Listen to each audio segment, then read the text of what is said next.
औज़ुबिल्लाहिमिनश्शैतानिर्रजीम बिस्मिल्लाहिर्रहमानिर्रहीम। प्यारे बच्चों, परसों मैंने आपको पढ़ा, ये क्लास 10th के लिए है। मैं आपको नात पढ़ा रही हूँ। परसों हमने आधा पढ़ा है। ये नात रसा जावदानी का लिखा हुआ है। आज मैं आपको इसे आगे पढ़ाऊँगी। परसों हमने पढ़ा है शरफ आदम व आदमियत ने पाया यहाँ तक। आज मैं इसे आगे आपको पढ़ाऊँगी। तो वह सर्व कामत नहीं जिसका साया, मगर बन के रहमत तो आलम पे छाया। इसकी तशरीह मैं आपको बताऊं पहले। तो वह सर्व कामत, शायर हज़रत मोहम्मद सल्लल्लाहु अलैहि वसल्लम से मुखातिब होकर फरमाते हैं कि ऐ मोहम्मद सल्लल्लाहु अलैहि वसल्लम, आप एक कदावर सरव के पेड़ की तरह है। सरव है एक खूबसूरत पेड़ जिसका साया बहुत दूर तक फैलता है। तो इसीलिए शायर फरमाते हैं कि आप सरव के खूबसूरत पेड़ की तरह है।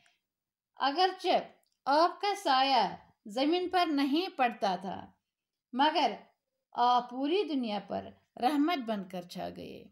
यहाँ शायर ये कहना चाहते हैं कि अल्लाह ताला को इतना मोहब्बत था अपने महबूब से कि वो कभी नहीं चाहते कि उनका साया कभी ज़मीन पर पड़े। क्यों? क्योंकि ये उनके साथ कहीं गुस्ताखी ना हो। लेकिन फिर भी आप पूरी दुनिया पर रहमत बनकर छा गए। कदम तेरा जब से पड़ा है ज़मीन पर, ज़मीन फूक रखती है अर्शे बरीम पर। फरमाते हैं ऐ मोहम्मद सल्लल्लाहु अलैहि वसल्लम, आपने अपने मुबारक कदम जब से इस ज़मीन पर पड़े, तब से इस ज़मीन को आसमान पर फौकियत हासिल हो गई। गोया ज़मीन आपके आने से आसमान से भी ज़्यादा कदर कीमत वाली बन गई। पयाम आश्ती का है कुरान तेरा, हुआ जागज़ीन दिल में फरमान तेरा। फरमाते हैं ऐ मोहम्मद सल्लल्लाहु अलैहि वसल्लम, आपने अपने साथ जो किताब यानी कुरान पाक लाई, इसमें पूरी दुनिया के लिए अमन आशी का पैगाम है। आप सल्लम की बातें दिलों में घर कर गईं और आपने कुरान और हदीस के जरिए लोगों के दिल को मुनव्वर कर दिया। करम हर किसी पर है यकसान तेरा, है धरती के कंधों पर एहसान तेरा। फरमाते हैं आप सल्लम की मेहरबानियां सभी लोगों पर यकसान है। करम माने है मेहरबानी। आपने इंसान और इंसान में कोई फर्क नहीं की, सबको बराबर समझा और यही तालीम आपने दुनिया के सभी इंसानों को दी कि चाहे इंसान अजमी हो, अरबी हो, गोरे हो, काले हो, सब इंसान बराबर हैं।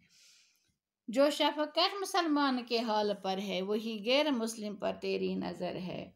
आप सल्लम न सिर्फ एक मुसलमान के लिए शफकत और हमदर्दी रखते थे, बल्कि गैर मुस्लिम पर भी आप सल्लम की वही नज़र है। इसलिए आप सल्लल्लाहु अलैहि वसल्लम को अल्लाह ताला ने रहमतुल आलमीन के खिताब से नवाजा। ये किरदार तेरा न क्यों दिल को भाए, तो दिल में बसे क्यों न मन में समाए।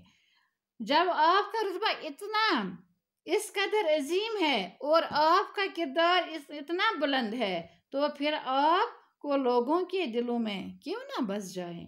आप लोगों के दिलों में क्यों ना बस जाएं और क्यों ना लोग आपसे इज्जत और अकीदत रखें। तेरी राह में जिसने कांटे बिछाए, रहे तेरी शफकत के इस पर भी साए। ऐ मोहम्मद सल्लल्लाहु अलैहि वसल्लम, आप दुश्मन के साथ भी शफकत और मोहब्बत से पेश आए। जिसने आपके रास्तों में कांटे बिछाए और आप सल्लम की मुखालफत की, उसके साथ भी आपका बर्ताव हमदर्दाना रहा, मुखलिसाना रहा। कदौरत से हंसती रही पाक तेरी, जची आंख में शान लवलाक तेरी। ऐ मोहम्मद सल्लल्लाहु अलैहि वसल्लम, आपकी जिंदगी रंजिशों और नफरतों, कदौरत माने है रंजिश, नफरतों से पाक थी। आपके किरदार को देखकर हर कोई آپ کی شان اور عظمت کے قائل ہیں۔ بس یہی آج کا باقی وسلام۔